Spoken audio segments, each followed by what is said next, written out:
Welcome to another serving of convention tea. It is I, Nadeshka Gatsby, the Wisteria Cottage Witch. And today we'll be talking about Emerald City Comic Con 2025. This is my first time at Emerald City Comic Con. I've been meaning to go for the past several years or so since I've heard about this convention. Um, I knew someone who was really into this one X-Men podcast that was based up in Seattle, and they've always wanted to meet them. I just wanted to go just because, hey, it might be a good time. I generally like going to Seattle, and my purpose at this convention was to do all the book stuff because one of the most unique things about this convention is their writer's block, which is basically Arts Alley, but books. We don't have a lot of that at the conventions that I've attended. So, for context, if this is your first time tuning in to Convention Tea, which I'm sure there's a lot of you out there coming by way of the Emerald City Comic Con socials, Scholar Rhapsody, which is the organization that I have founded back in high school, where I wanted to write convention reports, convention reviews, because, hey, let me just talk about my experience at this convention and show off my photos and just kind of give you an idea of what my experience is like. Well, flash forward to 25 years later, I am still writing about conventions, and I can proudly say that I am the one queer POC person lady. Sometimes I wonder about that every now and then. Who has the longest running archive of fandom history. So I've been doing this for 25 consecutive years. I don't intend to stop anytime soon. Basically, I have been doing convention reports, podcasts such as these, and I just like documenting convention history. I even have a live stream that shows up every Friday on this Twitch channel, on my Twitch channel, where we talk about Fans View Fridays, and we look at old convention reports from yesteryear to see what fandom was like, because I kind of feel like it's my mission to preserve fandom history. So yeah, there you go. Anyway, so Scholar Rhapsody, we've been doing this for almost 25 years, and we don't intend to stop anytime soon. And just for context, I've been attending Comic Cons, I want to say since the early 2010s, when Comic Cons were really starting to pick up some popularity thanks to the MCU. One of my first Comic Cons I've attended during that height of the MCU was Long Beach Comic Con. It's somewhat defunct now. I've also regularly attend San Diego Comic Con, WonderCon, and LA Comic Con. So this is again my first Emerald City Comic Con. I've been hearing about it, been always meaning to attend, but now that I had the opportunity to attend, and for disclosure, I did run a panel at Emerald City Comic Con. I was doing my usual in my Y2K area anime fandom at the anime fandom at the turn of the millennium. Whew, I need to breathe. Okay, Emerald City Comic Con 2025. So this event took place in downtown Seattle, spanning two convention center buildings. So it was at the main Seattle Convention Center building, which is known as the Old Building, which is known as the Arch Building. This is where you would pick up your registration or get autographs, and there's also an overflow vendor hall there, and there was also a zone where you can also take some cosplay photos, do cosplay meetups, and this is where also the main event hall was. But the majority of people were over at the Summit Building, which is the brand new building, and I want to say I spent most of my weekend there. I think I only went to the Arch Building to pick up my badge, and that was about it.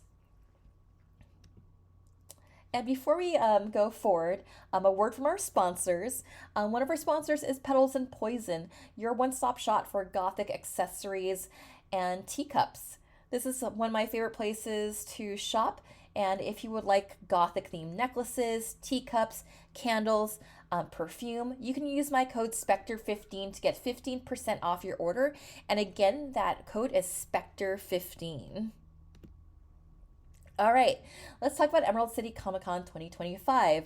So, again, this is my first time going. I kind of ran this one solo, but I did have friends who were going too, so I met them up later in the day to kind of like, have dinner, just kind of unwind. But I spent most of this con like exploring this solo, and there's nothing wrong with that, like just checking out a con, just kind of doing some wanderlust around the convention. So, I actually debuted two new costumes for this convention. One of them was Art Nouveau, Sailor Venus, as drawn by Hannah Alexander. So this is my Art Nouveau interpretation, as drawn by Hannah Alexander. I actually started on this costume back in 2017, but I never had motivation to finish it. And because I had so much of it done, like all it really needs is trim, some accessories, and it's done. Also, fun fact, I also met the voice actress for Sailor Venus at one of my first anime cons, Anime Expo 2000, Rika Fukami. So this is just kind of like a way, like, yeah, one of the first anime celebrities I met, Rika Fukami, and here I am, dressed up as Sailor Venus. And I'm actually surprised that orange actually looks nice on me. I was really worried to see like how orange and tan mocha skin would like blend. Like, okay, not too bad. The other cosplay that new cosplay I debuted at Emerald City was Mafia Jinx or Crime City Jinx. I was actually introduced to this skin from League of Legends like about 10 years ago when I wasn't even playing the game. A friend of mine said like, "Oh yeah, you would like these mafia skins from League of Legends because that is your aesthetic. You like old-timey like mafia film noir style aesthetics." At the time I was really into like old Hollywood vintage, a lot of classic cars, a lot of pinup styles. So I actually was able to finish this 2 weeks before the convention, and it was actually a fairly easy project to do. And I'll be wearing this at WinterCon again in 2 weeks. Another costume that I brought over was Taylor Swift from the Tortured Poets Department segment of the Eras Tour. This segment of the Eras Tour was not in Seattle. It was mainly for the European leg of the tour when Tortured Poets came out, and the second leg of the US tour. So I brought the Tortured Poets era to Seattle. I didn't cause any earthquakes at Lunam Field though. And not pictured here, but I also did bring Princess Mars, which is a remake of one of my first costumes that I had back in high school. I'll probably have some photos of Princess Mars later in this podcast. All right, downtown Seattle. As I mentioned before, Emerald City Comic Con is split between two buildings. So this is the Arch building, hence that kind of arch kind of look to it. This is where you would pick up your badge. I had both a presenter badge and a panelist badge. So all I had to do is just walk right in, pick up my badges. There were some things prior to the convention that I was not aware of. Like apparently, like to go to the main stage panels, like for Firefly or John Boyega, you had to make a reservation. I wasn't sure what the policy was for press because normally at conventions with press, they kind of have you in a VIP line and they have like seats reserved for the press. I actually thought about that for John Boyega's panel because, like, hi, I have some questions about your interest in Gunpla. I'm not really here for Star Wars questions, but I want to know what your Gunpla backlog is like. There are photos of John Boyega with buying Gunpla at the Gundam base in Tokyo. Like, I have questions from one Gundam fan to another. I would have loved to talk to him about like his love of anime and him just being an anime nerd. That would just have been my thing with him. Whereas like, oh, Star Wars this, or I would be very surprised if people had questions in regards to Attack the Block because that's a fun movie. It's one of my favorite sci-fi movies. They just kind of give you a sense like, yeah, this is the Arch building. And because I walk pretty fast and I was also wearing like cozy shoes, because if you're going to do this con, wear cozy shoes. A lot of my shoes were flats during this convention. So it was like a 5 minute power walk from this part of the convention center to the main summit building. Yeah, and this was the press badge. I decided to upgrade the look by adding Peter the Anteater. Peter the Anteater is our mascot at UC Irvine. So sometimes I just like to, one of my traditions at conventions is to have a sticker on my badge to kind of like just make it unique. I was also wondering about the ribbon trading culture at this convention because I know ribbon trading is a thing at SakuraCon, Anime Los Angeles, and the upcoming Worldcon that will be taking place in Seattle this summer. I did bring some ribbons with me, so if you look closely, I have my friendship ribbon, which has my socials on it, and I also have my Taylor Swift ribbon. That features Taylor Swift in a tortured poet's outfit, similar to what I'm cosplaying as, and with the lyrics from Fortnite. I refer to it as my Fortnite ribbon. All right, something I always like to talk about, and this was widely agreed by my friend group at the convention. What were the popular fandoms? Because of the Baldur's Gate voice actors having a heavy presence at the convention, we had a lot of Baldur's Gate uh, cosplayers. And then we also had a lot of Arcane cosplayers. And then we also, of course, we have a lot of the Helliverse cosplayers. And in the chat, Rob P says, Gundam fan, huh? I'm just lurking. Also, I do have an online friend who I believe went to ECC 2025. So these are the popular fandoms. Because I'm not really familiar with Baldur's Gate, I kind of had to sort of look around and just kind of like, hi, I'm not familiar with the Baldur's Gate characters except for maybe Asterion because he has a very unique look to him. Like, okay, if he looks like Alphinaud, Alphinaud from Final Fantasy 14, if it's someone I'm mistaking him for, there was a whole running joke with that with me and my friends at the con. It's like, wait, is this Aphanod or Asterion? I can't tell. They both have white hair. They're from like adventure role playing games of sorts.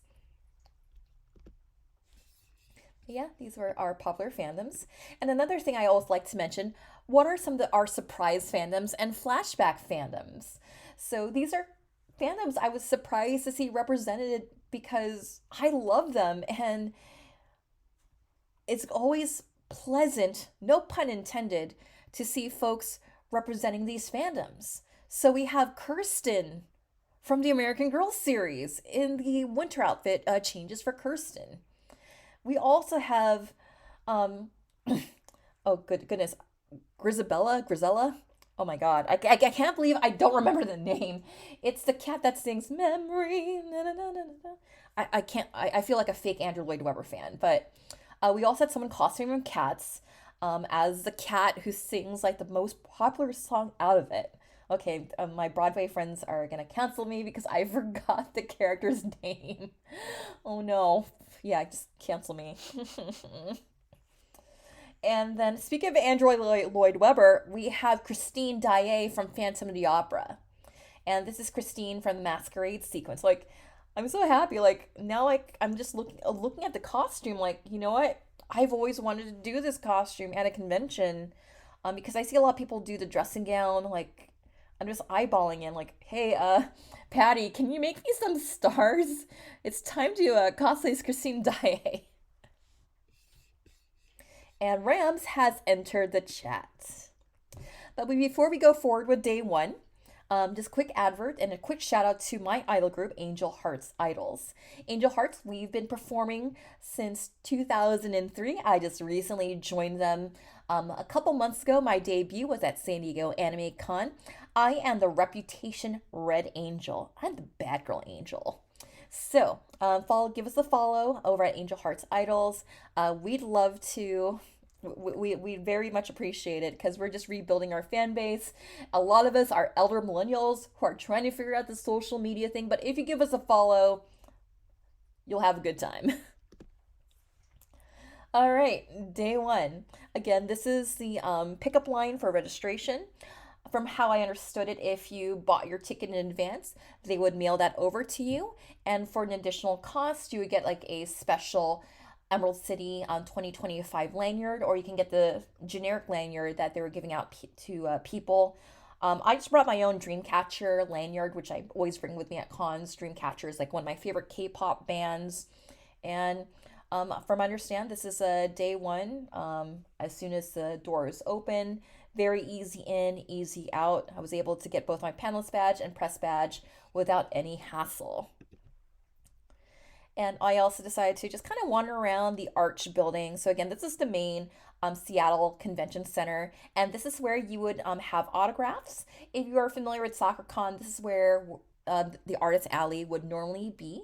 But this is the autograph zone where you would just meet and greet your celebrities, get their autographs, and perhaps spend hundreds of dollars to get photo ops with your favorite celebs. As I did mention before, there was some vendor overflow space over at the Arch building, and this was like the only time I was able to check out this general area. One of my buddies, Comey, had mentioned that there were some vendors in this area that they also wanted to check out. So it's like, oh my God, so and so is here. Like, yeah, and they did, the vendor they were talking about specifically, they were doing all these crochet, mushroom crochet anime kind of plushes. So just kind of just wandering around here. And I think it's nice to also have a little bit of vendors here for like folks going to main panels, getting autographs, getting signings, and so forth. So I had my 5 minute power walk over to the Summit building. Walked in, walked through security. Security wasn't too bad. It just mainly just walk through the security checkpoint, and you're good to go. So I was wondering, like, okay, should I go upstairs to should I stay on the main floor for the artist alley slash book, um, slash um, writer's block, or should I just check out the show floor first? So the show floor is just basically your dealer's hall. And of course, I ran into some cosplayers, and of course, just had to get photos of this Gravity Falls family group here. And I love that Mabel has the pig, and the pig is one of my favorite characters in Gravity Falls. I'm a little biased because I used to cosplay as Mabel. Also, some day one cosplays. We have someone cosplaying from Jaws. I want to say I know who the character is. Brody, maybe? It's been a while since I've seen that movie. It's a good movie. Um, so we have someone cosplaying from Jaws, which yay! You don't really see a lot of that. And we also have Rose from Titanic, from that iconic scene where the camera just pans right on her right before she boards a luxury liner. Yeah, Titanic, that was a thing for a lot of gals in my middle school. I was more of a Tomorrow Never Dies kind of girly. I was more of a Pierce Brosnan girly than a Leo girly. And we also have someone in a Beetlejuice inspired outfit. I love the hair. And I love that their bag is the handbook for the recently deceased. Also on day one, I was wandering around the writer's block, and I had to take a photo of this because, like, oh my God, is this actually real? At first I thought, is this like a troll writer? Like, does he like write things for the sake of trolling? Because there are authors out there who do like troll writing. Because I remember Lindsay Ellis, she did a Cthulhu romance novel, but that was like more of like a troll book. Oh yeah, Ramsey did confirm that Shark Guy is Brody. I'm like, which one is it again? Anyway, but back to Mr. Chuck Tingle. So I thought this was a troll writer. This Hugo nominated author was a troll writer. And I actually did find out that from a friend of mine who also cosplays, like, oh, he's a legit writer. He's very nice. I will take your word for it. Yeah, scary stories to tingle your butt. Ramses, I know what I'm getting for your birthday. Yeah, a raptor in a jockstrap with a six pack. Also, one of my favorite panels was the Cats and Comics panel, hosted by one of my favorites, Zach Davison. So, this panel was like talking about famous cats and comics, and it wasn't limited to just American comics because we also covered manga cats. Because Zach Davison is also translator for the manga Gamer Plus Cat, which I started reading. It is so wholesome, and I think it's a really great way for like to teach new cat owners like how to interact with like a new cat. And I think it's just a wholesome story about the single cat lady and just her various adventures, just being like a hardcore gamer who plays JRPGs and has time to like get to know their cat, and you also have stories from the cat's perspective as well. Just like my life. Final Fantasy 14 and taking care of these two marshmallows. Yeah, and then we also covered I mentioned Corrin from Dragon Ball. Someone also mentioned, of course, Luna from Sailor Moon. And also the featured panels on this panel also talked about owning a cat, what's it like being a comics person, having a cat around. So I thought this panel was very wholesome. Of course, because it is a cat themed panel, it was very full. It was like the most full panel I've attended all convention. And luckily, because I was wandering the convention by myself, like, all right, seat for one person, easy to find, don't have to break at the party. I also wandered around and I also stumbled upon the arcade. They had some rhythm games, they had Dance Dance Revolution, but they also had like these old school like arcade machines. These remind me of the arcade machines that I would find in Little Tokyo. So like in this open air area, they had like a bunch of arcades machines here. I didn't really partake in any of them. I was wondering what would have been a good day to do Dance Dance Revolution. But because of the shoes I was wearing and the cosplay I was wearing, none of them were very practical for Dance Dance Revolution. However, if they had Para Para, that would have been a different story. Also, on day one, I decided to stumble upon the Pride Lounge. This is one of my favorite zones at the convention. I would just go in here to just relax. I love the addition of beanbag chairs here. I also love that you could also play video games. They had like Mario Kart running. They had like coloring pages. You can make friendship bracelets. So this is a very cozy zone for queer folks of all ages. And of course, I decided to check out the Star Wars section of the convention. I find it funny that it was in room 420. And I was like, well, 420, you mean like you mean like the High Republic? No one reads the High Republic. Oh, you had so much potential High Republic. So yeah, so there was like a Star Wars like section of the convention in room 420, and then you had like the Star Wars like fan groups around here. This is actually named Endor, the Forest Moon of Endor, which if you're Filipino, you joke that Endor is planet Philippines because the Ewoks speak in Tagalog. So when they were making Return of the Jedi, the Ewok language is essentially Tagalog. And like, yeah, Endor, like, yeah, no one here speaks Tagalog or Ewok, which I found funny. But it's okay, it's all good. But speaking of Endor, this robot you see here with the Southwest coloring, I actually was talking to the maker of this robot, and she said I was the first person to notice where this robot was from. I used to be an annual pass holder at Disney, and this is the Star Tours robot from the Adventure Continues. If you remember that there's a safety spiel robot who greets you in and greets you out, she says bye bye. She is voiced by the Kaiser Permanente voice. And then we also have like some fan made props here, like Harrison Ford frozen carbonite. And then we also have like this cute Jawa here. I love Jawas. I don't care what anyone says. I love Jawas.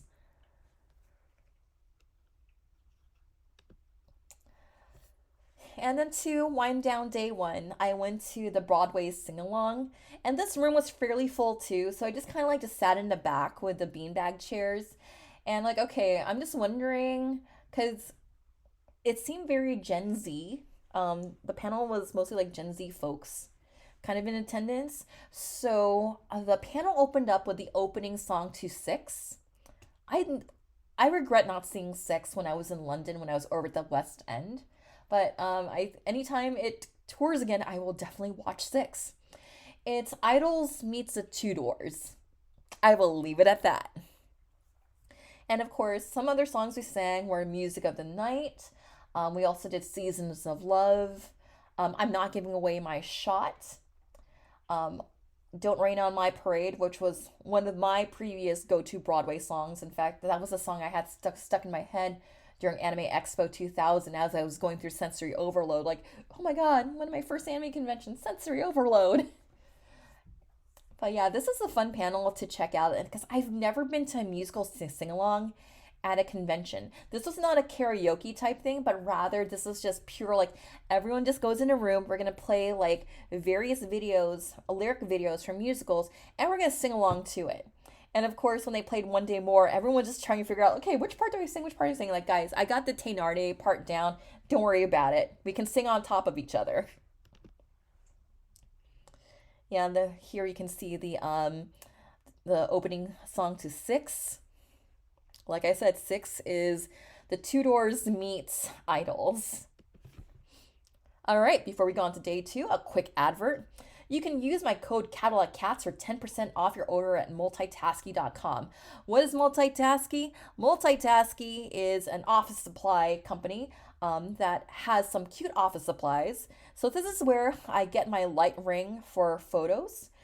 So I usually use this light ring for like Zoom meetings, if I want to do photos in dimly lit areas. So this is the light ring that I got off Multitasky a couple years ago. I've also bought pens, post-it notes, just random office supplies I needed when I was working from home.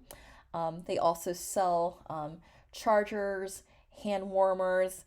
It's a really cute place. Definitely check it out. One of my favorite office supply go-tos, and you're also supporting an indie business too.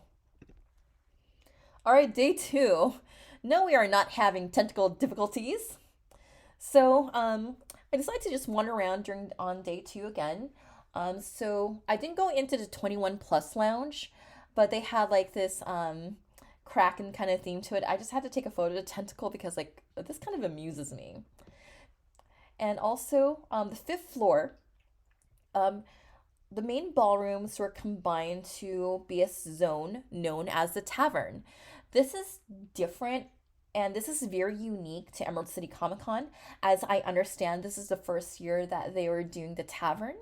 So the Tavern is based off like a high fantasy kind of setting, and basically this is where you would find tabletop gaming.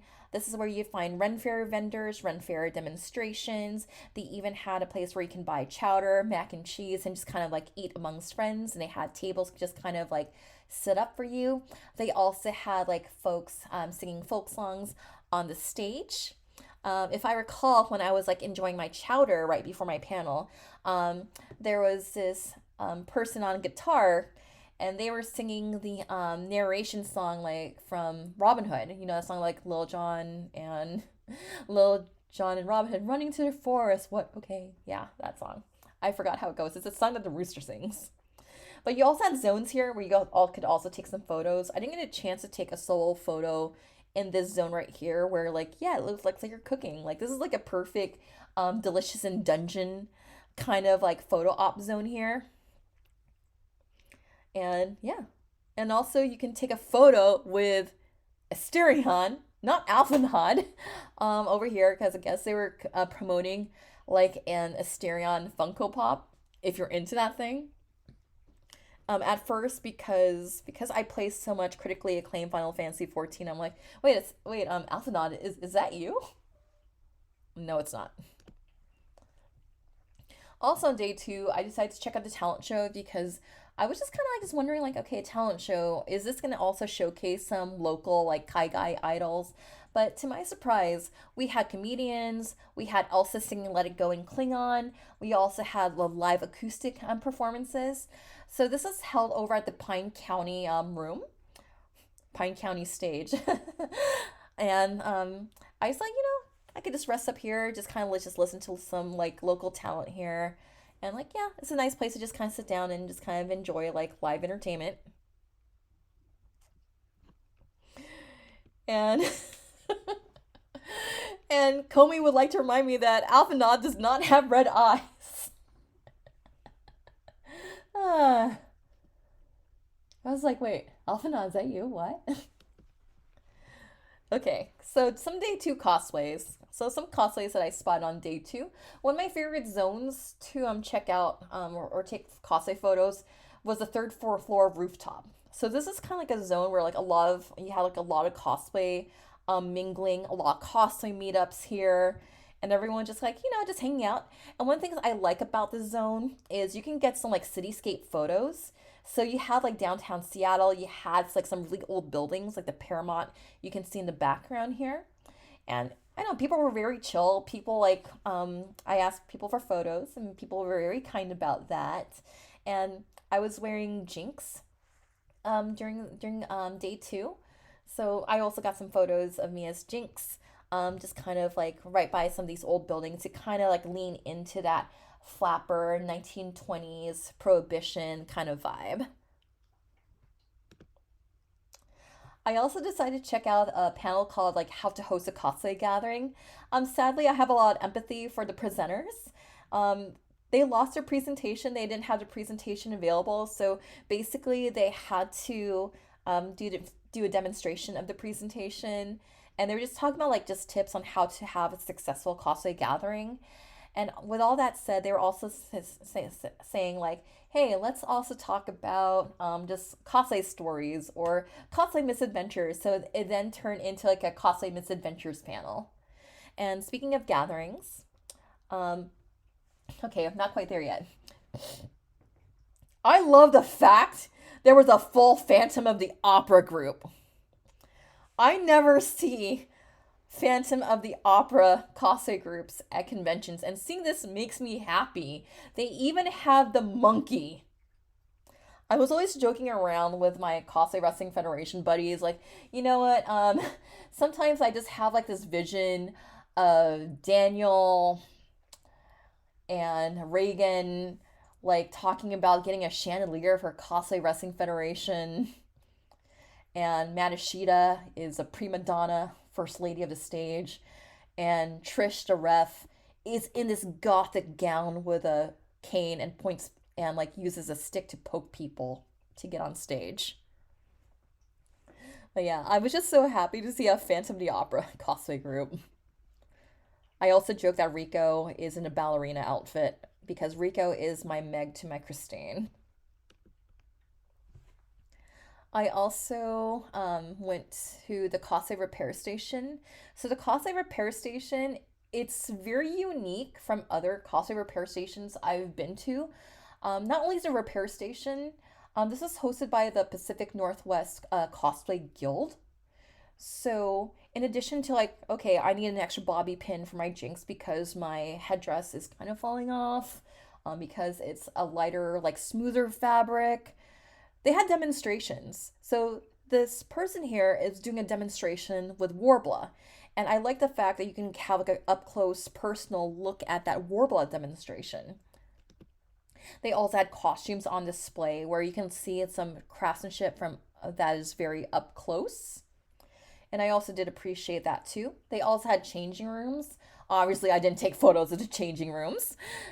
So if you were in like partial costume or you need to gussy up or just adjust something, or if you arrived in street clothes and wanted to change up, you can use the dressing rooms to change into costume. Or if you had to de-costume, you could also use the dressing rooms for just that too.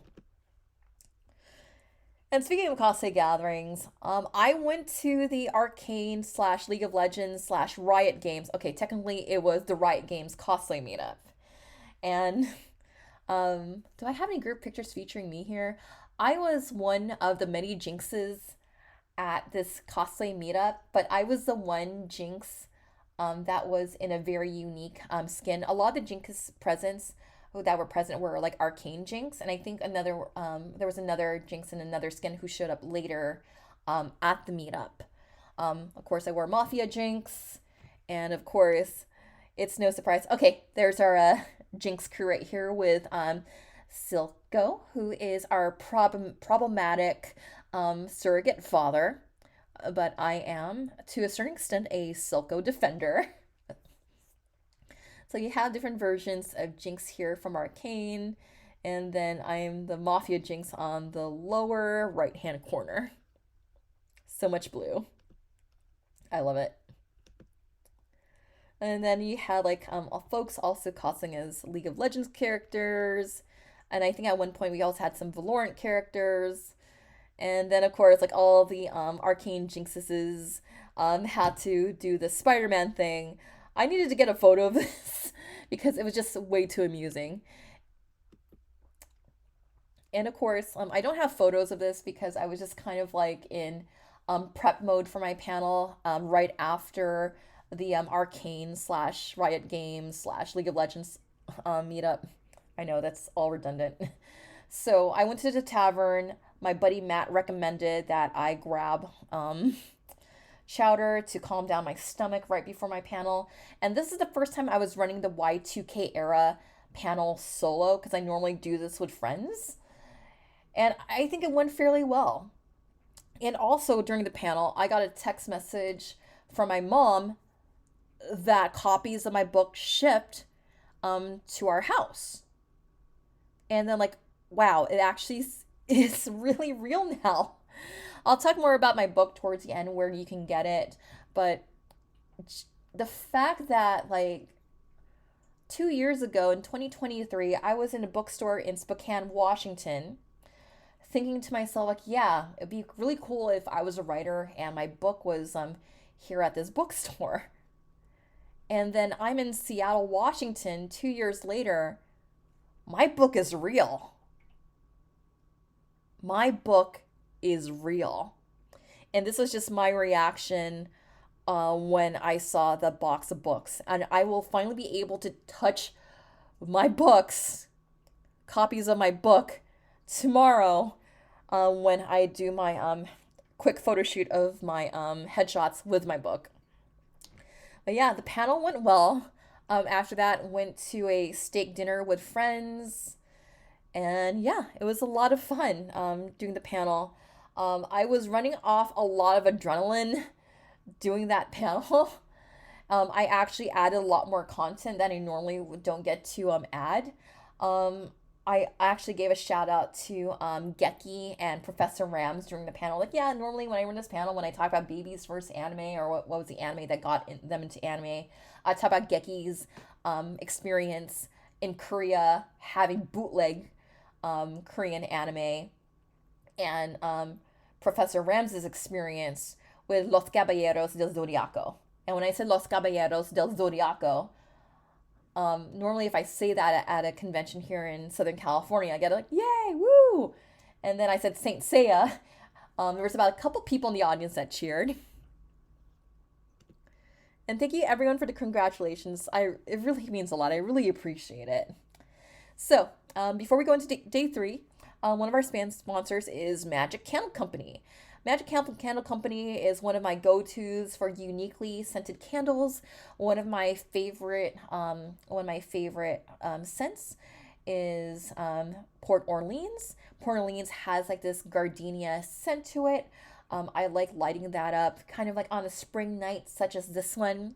And you can save 15% off when you use our code EAT15 at checkout.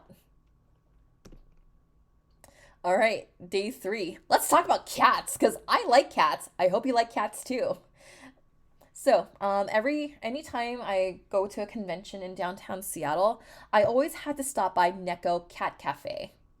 This is one of my favorite places to go to in Seattle. It's in Capitol Hill, which is a LGBTQ plus friendly district. I was very happy just kind of like just walking around Capitol Hill. It's like, oh, I feel so at home here. So just kind of like just some photos from my visit this time at Neko Seattle. I ordered an espresso, just kind of like just cozy up with the kitties here. I always take selfies with the kitties. I also know that the folks who run Neko Seattle, they're also big Swifties too.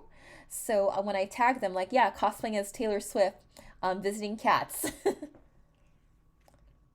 I actually own a pin by them that says all cats are Swifties.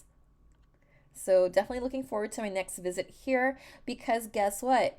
Part of Cosplay Wrestling Federation, I run Neko World Order. So it only makes sense for Neko World Order to take over Neko Seattle. They also have a cat cafe up in Bellingham as well. I've only been to Bellingham once. It's a really cute like coastal town, college town type of place. I'd love to visit Bellingham again because like it's so nice and cozy up there. All right, day three. This is a photo of the Summit building. So the Cat Cafe is within walking distance of the Summit Convention Center. I would say it's about a 5 minute power walk. And as I was walking to the convention center dressed up like Taylor Swift, some random homeless person decided to slut shame me. It's like, oh my God, you're a slut. I'm like, yeah, and so? I don't know, like, phrases like that don't really phase me. I'm like, yeah, and?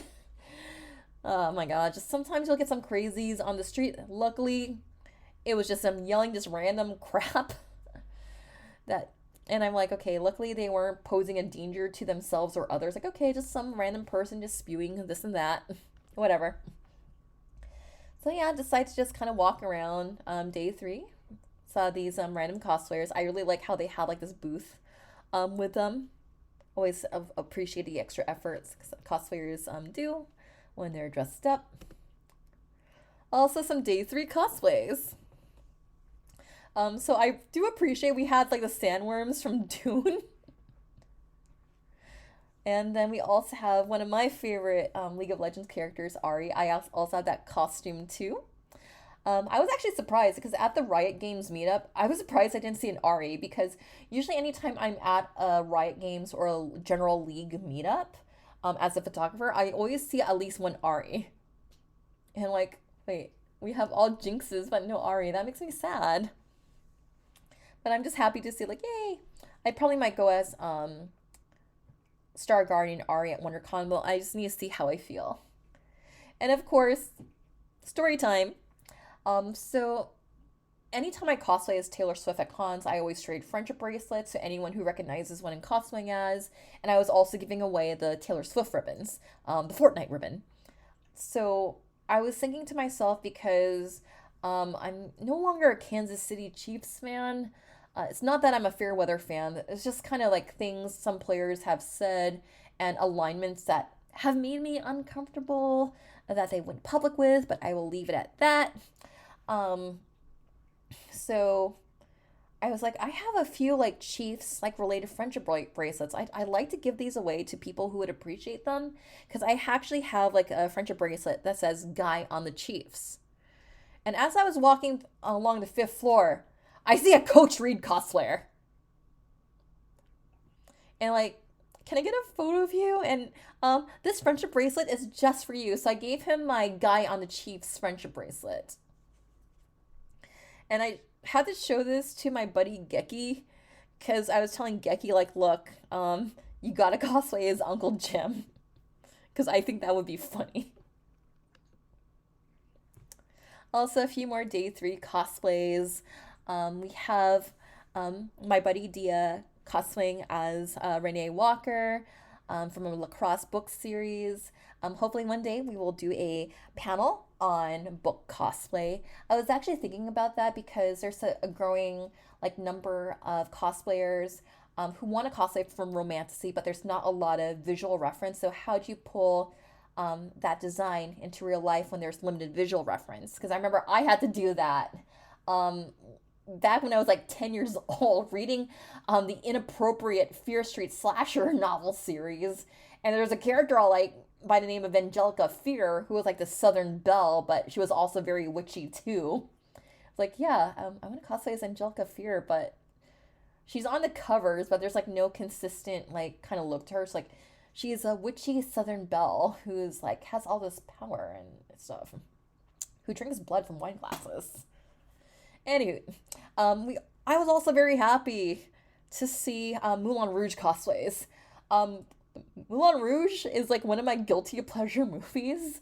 But what is not a guilty pleasure is the musical on Broadway, the actual musical that I saw in the West End last summer.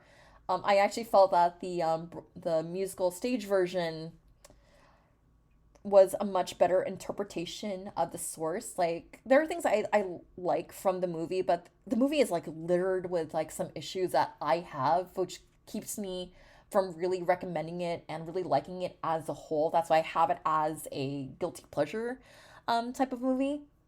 But I was just very happy to see Moulin Rouge. Like, wait, now I'm very inspired to cosplay as Satine. Because I'm like, well, if I cosplay as Satine, Like, would anyone recognize me? I look good in red hair. I'm like, if I cosplay Satine, would people start calling me burlesque Black Widow? Because that's my worst nightmare. If I cosplay Satine, people are gonna call me burlesque Black Widow. Anywho, awesome representation of Moulin Rouge. You guys have my millennial heart. And then we have a Warrior of Light from Final Fantasy XIV. I was very sad not seeing Final Fantasy XIV at the artist alley, but Emerald City Comic Con is more of a Baldur's Gate 3 territory rather than critically acclaimed Final Fantasy XIV territory. And this is just like a crowd shot. I always like getting crowd shots at conventions. So some of the more crowded areas is going to be this throwaway with the escalators leading up to the upstairs. I took advantage of the elevators. You just kind of have to figure out where they were, because sometimes like this area can get pretty congested, or sometimes you need to get from the first floor to floor 5, and you don't want to deal with escalators. So you just kind of have to just sort of navigate, learn how to navigate the convention center. And I think that's one of the advantages of when I was just kind of wanderlusting on Thursday, is like knowing like what's the best way to get to and from, where things generally are. And yeah. Also on day 3, we also had a protest. And this is not the usual protest you see at a convention. This is not those Westboro weirdos. I shouldn't call them weirdos. Weirdos are cool people. It's not one of those Westboro idiots. It was a protest. It was a demonstration against our current administration. And seeing this from the 5th floor just kind of made me very happy to see that this is going on. Because again, anytime I go to a convention, I always see like Westboro like folks just kind of like being very mean and very bullying, which is not cool. Yeah, mean people. Yeah, that's what they are, mean. And I see this demonstration against our current administration. Like, yes, Seattle, you have my heart. Also, I was very happy to see ghost cosplayers. And here I am, cosplaying as Taylor Swift. Like, I love your ghost cosplay. How do you feel about Papa V Perpetua? And like, yay. And then I also attended a panel called True Crimes of Cosplay, which is like, here are some cosplay crimes we've committed that range from slap on the wrist to misdemeanors to outright felonies. So this is hosted by Sheprop. I used to be a part of that group, but I had to leave that Facebook group because there was TLDR. There was some miscommunication about what's considered self promotion versus wanting to help out with the community. It's like, well, since there's a lot of gray lines between this, it's better I just kind of like just step out and just kind of see communities that are really there to promote issues like Asian Pacific Islander safety during the pandemic, mental health, and in cosplay and so forth. But you know what? I'll support you guys anyway. But like it was very interesting to like just hear like, yeah, I've made that mistake too, or like here are our mistakes. Be sure you don't repeat our mistakes. And some of them include like, yeah, don't use remember to use a ventilator, remember to use protection when you're working with certain materials. The the outs of cost crunching. So I thought this is was a very insightful panel, and I always like hearing all these types of stories from cosplayers. So this is actually a really good panel to just kind of like just sit in and just kind of listen into just people's stories about like, yeah, here are some cosplay crimes that we committed. Like, oops, our bad. Don't make the same mistakes we did. Another cosplay highlight that I wanted to mention was this someone representing Jollibee, and I don't eat Jollibee. I'm not really a fast food girly, but appreciate Filipino representation at Emerald City Comic Con. I keep forgetting that there is a huge contingency of Filipinos in Seattle, which I'm like, oh, nice. Because it actually did surprise me to see a Jollibee at South Center Mall when I was in, when I was in that area like a couple years ago. Like, yay, like I'm just so happy to see like Filipino representation. Okay, day three. A meetup that I really wanted to check out based on like the namesake and a running um I don't want to call it an in joke between a friend and I because Emerald City Comic Con, of course, Emerald City, Wicked. Wicked was a huge thing last year, and it will be continue to be a huge thing among pop culture. The Wicked cosplay meetup, of course. These are not just the only Glindas I ran into. Ran into several Glindas throughout the weekend. I found like kiddos cosplaying as Elphaba and Glinda, which I thought was very wholesome. And you had like a lot of folks cosplaying as Elphaba and various interpretations of the character, whether it was like the original Wizard of Oz version from the MGM version or the Broadway version, the movie adaptation of the Broadway version. So it was just really nice just seeing like, just Wicked fans and just like talking to Wicked fans and like just telling the story like, yeah, I was very close to finishing a Glinda costume back in '07. It was her outfit from the start of Act 2 where she has that Evita looking outfit. I still might have that pattern. I still might want to revisit that. But I'm curious to see how the movie version looks for Couldn't Be Happier. Also, just ran into a few more cosplayers on day three. And then I also want to just kind of showcase more of the tavern. So you had like folks doing demonstrations in this area. I think at another point you also had like musicians in this general area as you enter in the tavern. I thought the tavern was like one of the most unique things at Emerald City Comic Con because when you go to whether it's an anime convention or a Comic Con, you do have like a dedicated room to tabletop gaming. But however, you integrate like this fantasy tavern type setting with tabletop gaming, and you also have like a cozy zone, like a fake fireplace where you can enjoy your chowder or read in my case, just kind of read the new book that you just bought at the convention or explore different Ren Fair groups around the Pacific Northwest or shop for Ren Fair outfits. This is just a really cool place to just check out. And also, they have a Ren Fair dance demonstration that audiences and folks can partake in. So they did this like on the fifth floor. I didn't partake in it. I just want to just take photos and just kind of enjoy the vibes. And you had Pedro Pascal's character from Game of Thrones. I forgot his name. My bad. Do a demonstration and just teach folks how to do Ren Fair dancing. And then you also had a live band up there to play the music. Also, another thing at the tavern, the photo here is not as nice as I hope that would turn out. You also had trinket trading. I don't know if trinket trading is a thing in California, but it definitely is a thing up here, up there in Seattle.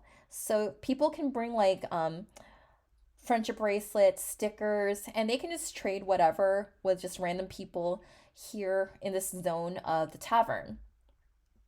I actually did have a few friendship bracelets, and like I'll just kind of like just drop off a few if anyone wants to take them.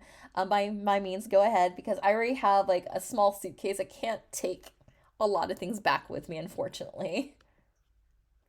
And I mentioned earlier, like you can also shop for Ren Fair outfits. I actually did run into someone at the convention who actually bought their convention outfit here.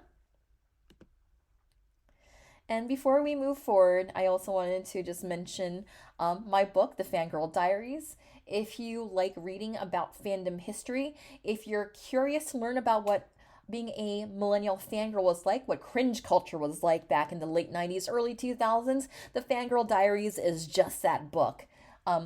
It releases on Monday. Order your copy through my publisher, McFarland Publishing. Link in the description. And if I'm at a con that you're at, I'm more than happy to sign an autograph copy. I have reached out to a couple conventions for guest opportunities.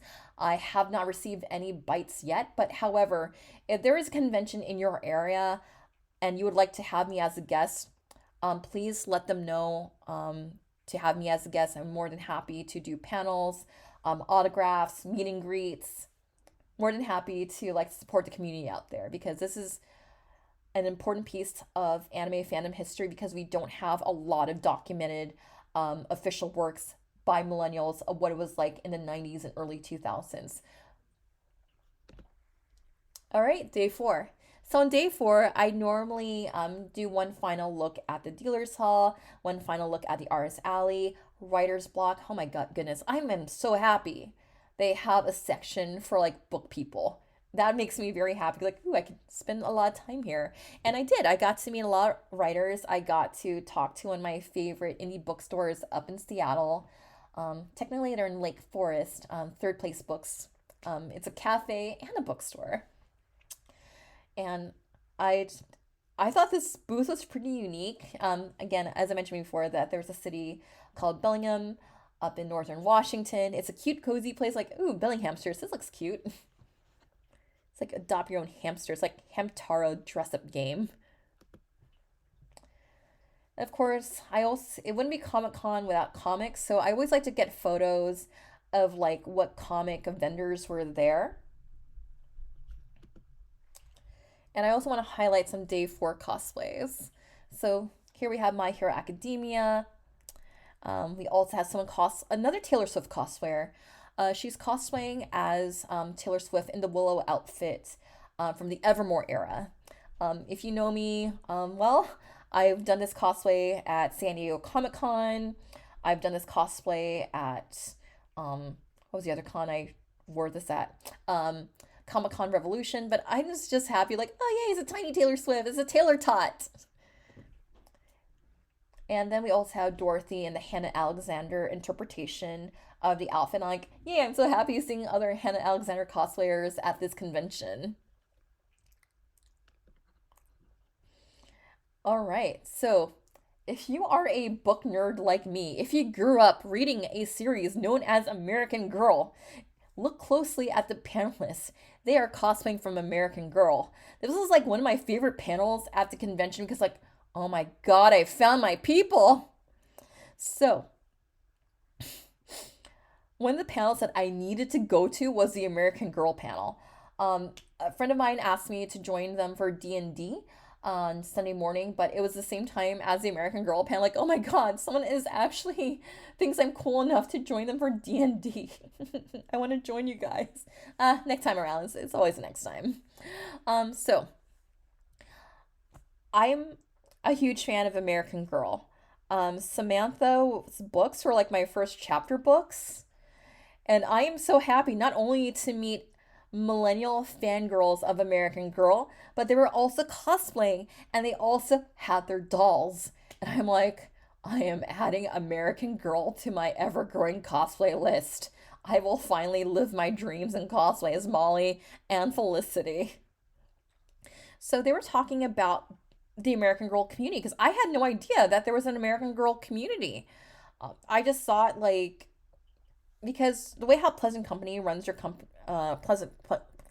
okay, it's no longer run by Pleasant Company. How the American Girl brand works is they haven't really made any collectibles or haven't really done anything for like adult collectors or millennial folks who are fans of the series because they always catered their product to young girls. However, there is a growing trend of millennial women into American Girl, dressing up for American Girl, having tea parties, having picnics, having meetups. I'm like, wait, there's a whole community of this in Seattle?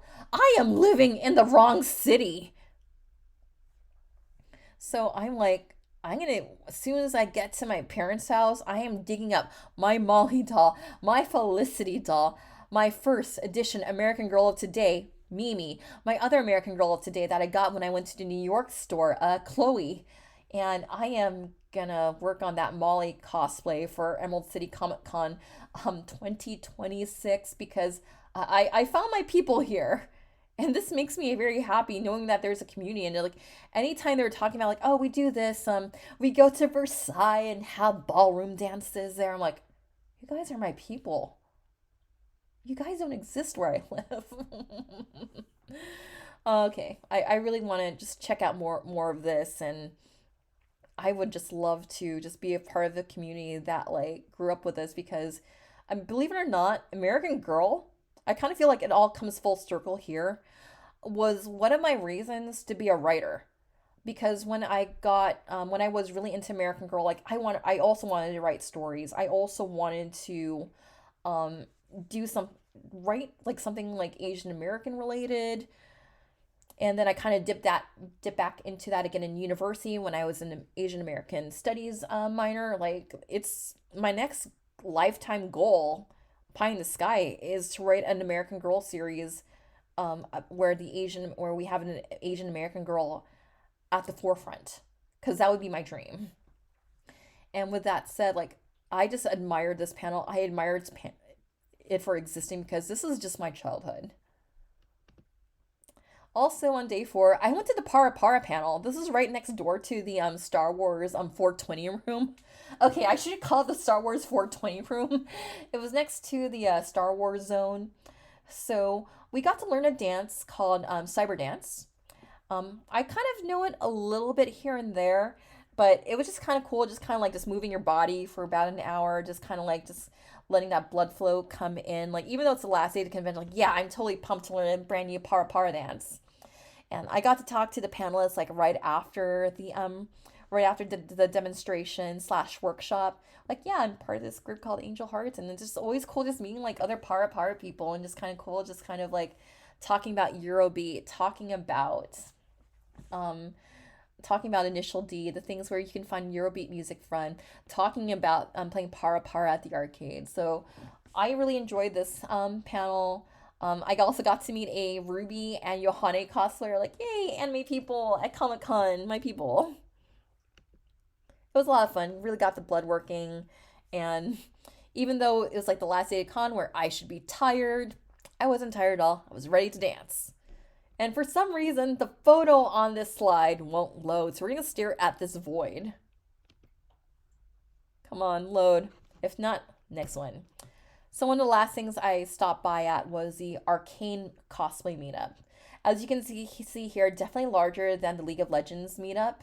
Um, I should say Riot Games meetup. I keep saying League of Legends. I keep, intermixing. So we have the Riot sorry Arcane meetup here. So it's just kind of just cool just seeing like how big Arcane has gone from the last couple of years and just seeing all these cosplays here, which is like, yay, makes me happy. Of course, it's loading again. So sad. Why do you load? Why do you torment me? And then this concludes day four. I was just kind of going down the escalators and just passing by this barbarian here with a sign that says "Come fight me" on floor three, because there was like a amp guard demonstration slash lessons up on the third floor. I just like how they had like these signs that say "Come fight me." I'm like, hey, I don't have my Eskrima or Kali sticks or my knives on me. But if you can do empty hand, maybe we can maybe. It's been a while. Okay. Before we kind of go on to the final thoughts, Convention Tea is brought to you by Yimax Sweaters. This is one of my favorite cozy clothing stores online. You can use my code YIMAC-Dame Asbal to get 40% off your entire order at yimacsweater.com. This is a great place for vintage theme sweaters. If you're into J fashion, to go with your cords. If you're into gyaru, you can definitely find a cardigan here to go with a gyaru cord. Or if you just want to stay cozy at home, if you want to just stay cozy, there's something for you over at yimacsweater.com. All right, I want to just give a special thanks to my friends who were there for me at the convention, who put up with me when I had like social anxiety, because this is my first time going to a convention solo without my usual group in years. I normally go with Rams, I normally go with Geki, and this is like my first time just kind of rolling it solo in a city where I do have familiarity with, but I'm not local to. And I think what best described me going into my panel when I was running it solo and just kind of getting over my anxiety of like just going solo It's this image of Taylor Swift here. I cry a lot, but I am so productive. It's an art. So, so yeah, special thanks to like a lot of my friends who supported me, who believed in me, who are just like there for me throughout the con. Always appreciate your love. Always appreciate your support. I appreciate you all. Of course, I had to kind of show off my con haul. Like I said, I couldn't really bring a lot back with me because I had a very tiny suitcase. I picked up two new books. One of them is a neo noir set in Los Angeles with werewolves, and another one is a fake dating twist on Cinderella. So really looking forward to reading those. Just starting to get into romantasy, starting to get into that genre. Maybe it's a genre I want to like dip into as I start my course of fiction writing. Even though I have my nonfiction book coming out on Monday, I'm starting to also dip into the realm of fiction. I was also very happy to see Treasure Planet artwork. So as you can see here, I have a Treasure Planet bookmark, and I was telling the vendor that like, hey, this is a song I associated with when my grandma had passed. So ended up just getting that bookmark. Like, yay, love for Treasure Planet. Such an underrated movie. Of course, I did a friendship bracelet and a sticker trade for that print that I showed previously. I cry a lot because I'm so productive. I got a Wicked bookmark. It's kind of hard to see here. I finally got like press on nails that fit with my idol aesthetic because it's so hard to find the right kind of red and white kind of aesthetic that goes with my outfits. Of course, because I was cosplaying as Tortured Poets Taylor Swift, and because this was the weekend where I was celebrating my debut as an author, I had to get something Tortured Poets related.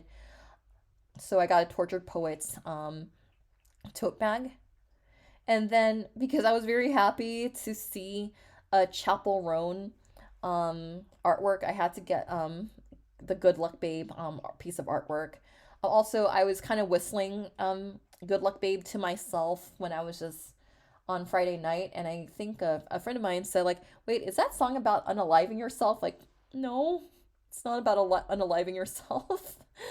um, it's about crushing on a girl and being with a girl, and the girl you like is with a dude. That is relatable. Okay, so constructive criticism. So this is just my excuse to also show off my Princess Mars cosplay with the new wig. I probably had to cut the bangs. So some constructive criticism I have. I don't have a lot of constructive criticism. I know that a lot of people had issues with the reservation system for the panels. Something I probably should have done and should have researched beforehand was finding out if press gets priority seating at various panels. Because I did want to check out the John Boyega panel, but I didn't know what the press situation was going to be like. So that's more on me than anything else. When I was hearing about the dances, I was actually curious about the fantasy ball. And when you hear the word fantasy ball, you assume like, oh, it's a formal dance. In fact, on the night of the ball, I saw a lot of people in formal versions of cosplays, formal versions of characters. They went all out for it. And what we found out was the fantasy ball ended up being a rave. A couple friends of mine ended up going to the fantasy ball in quotations, and like, yeah, it's just jump up and down, bob your head, kind of rave type of thing. Like, okay. I think we're at an age where like if you're gonna advertise something as a fantasy ball, actually lean into that ballroom type of atmosphere, because since that there were people dressed in formal clothes, there is a demand for like a formal ball kind of setting where you are playing ballroom music, you are playing music to waltz to. I think raves do have a time and place, but I think because there are a growing amount of fantasy balls, romantasy balls within the book community, I think Comic Cons, especially something as open as Emerald City Comic Con, can also open up themselves to having a formal ball at their event. And you know what? If Emerald City Comic Con needs help, I'm more than happy to point them in the right directions to my buddy, the Craig Hayato Yamaguchi and company. I also heard that the grunge ball was somewhat decent. I heard basically the grunge prom. They had a live band playing covers of various grunge music. No surprise considering that Seattle is the birthplace of grunge. And I'm just trying to think of what other constructive criticism I have. I like the location. Being split between two locations didn't bother me so much. I always come prepared to just walk in comfortable shoes to walk back and forth. I always pace myself to like at least have a place to sit like every couple of hours, whether it's a panel, hanging out at the tavern. Um, Convention center food prices are what they are. I actually did like the cup of chowder at the tavern, so I hope to keep that. I had a little bit of heartburn on Saturday after have overeating at this British pub I really like, but again, that's more on me than anything else. Um, the photography scene, thankfully, I knew my buddy Brian, who did some photos of my Princess Mars cosplay. But if you wanted photos, you could also pre-book those in advance through the Emerald City Comic Con Facebook group. I usually take care of my own photos because I never know who's reliable or who can get me a turnaround time because I've been ripped off before. So I'm always very independent, hyper independent when it comes to photos, unless I know someone who can introduce me to someone who's reliable. Mainly because like I've been in this community for like so long, sometimes I have a distrust of random photographers. So sometimes I have to be hyper independent and hyper diligent about getting photos done, even if it means using a light ring, uh, a portable stand, and a timer on my phone to get some of these photos. As you've seen, see here, it's some examples of what I can do with my phone and my light stand. Any other constructive criticism I can think of? Um, I like the space. I like the spacing of between panels. Um, I like the selection of guests. I did watch the Firefly panel after the convention. Some of the panels that required reservation in the main events hall in the main convention center. You could watch those after the convention.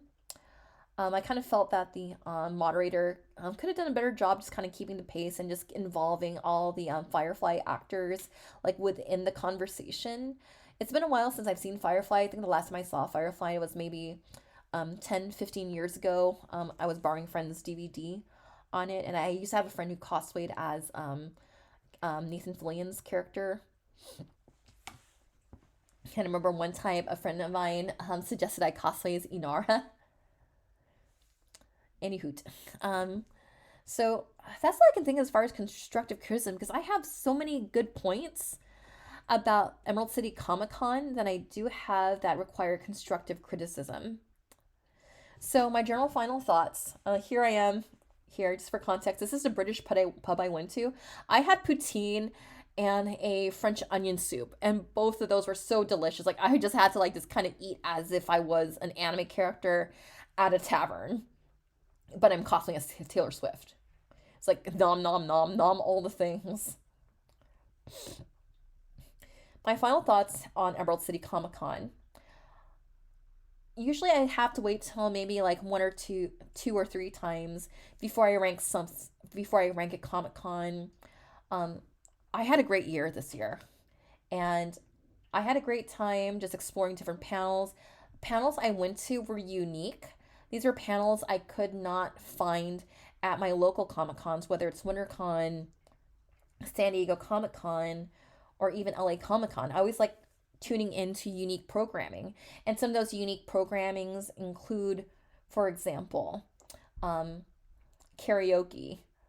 Okay, anime cons do have karaoke, but having a karaoke at a Comic Con, it's like we don't have that like around my local Comic Cons.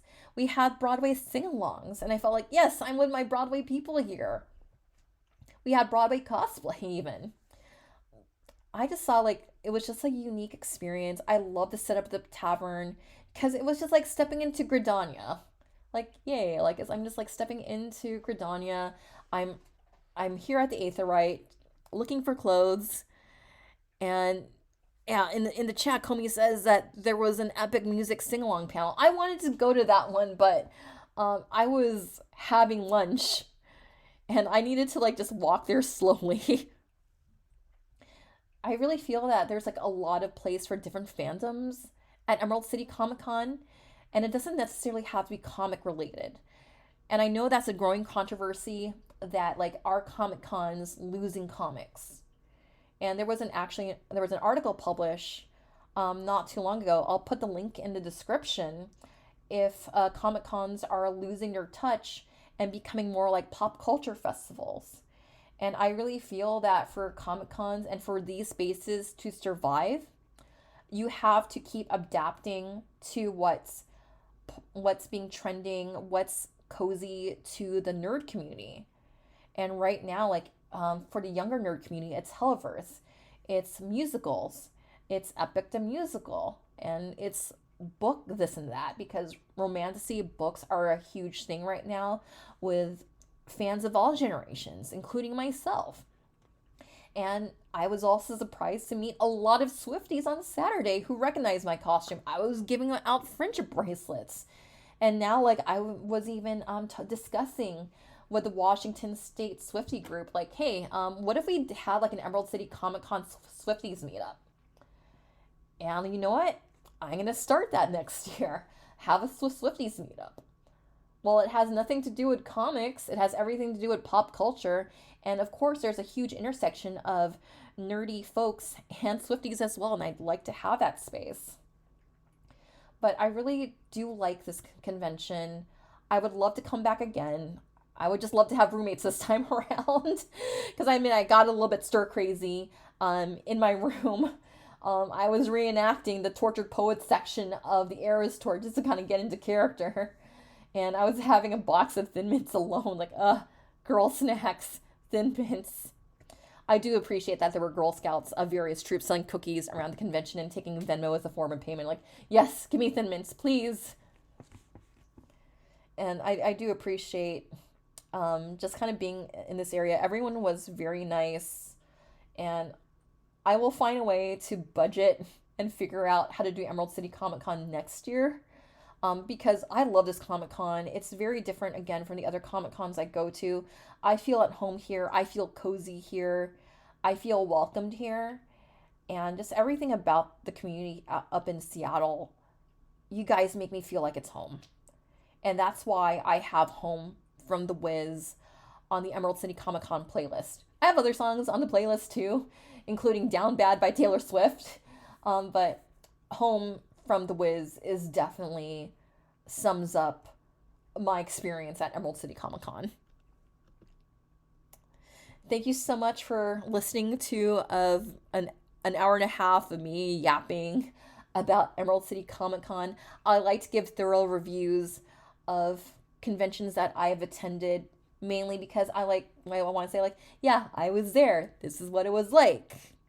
Again, I really appreciate having you all here in my virtual cottage talking about Emerald City Comic Con, and I hope to see some of you there next year too. It is a wonderful convention, especially if you identify as LGBTQ+. Again, that Pride Lounge was like one of the coziest spots at the convention to unwind and to decompress, because before my panel, dealing with my anxiety, I had to decompress. And one of the ways where I decompress was like, ooh, coloring pages. I can color here to just kind of decompress a little bit. So if you're like me and you're the type of person who needs to decompress, like, the Pride Lounge was totally it. I mean, they also have quiet rooms too. They also have a networking room, which I didn't really check out, but I should have. But this is definitely becoming one of my favorite conventions, and I definitely want to do this again next year. All right, with that said, again, thank you so much for tuning in. And remember to also buy my book, The Fangirl Diaries, out on Monday. Link in description to order your copy. And like I said, I will sign a copy of your book if we ever meet at a convention. I'm more than happy to sign. And also, again, you can also ask your local convention to invite me as a guest. I can do panels. I can judge cosplay contest. I can do a lot. I will leave it on this note right here where we've had some where I actually picked up some random artwork and I just find these very wholesome. Okay, and with that said, thank you so much for joining us, and I say let's raid. Give me un momento here.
Oh my god!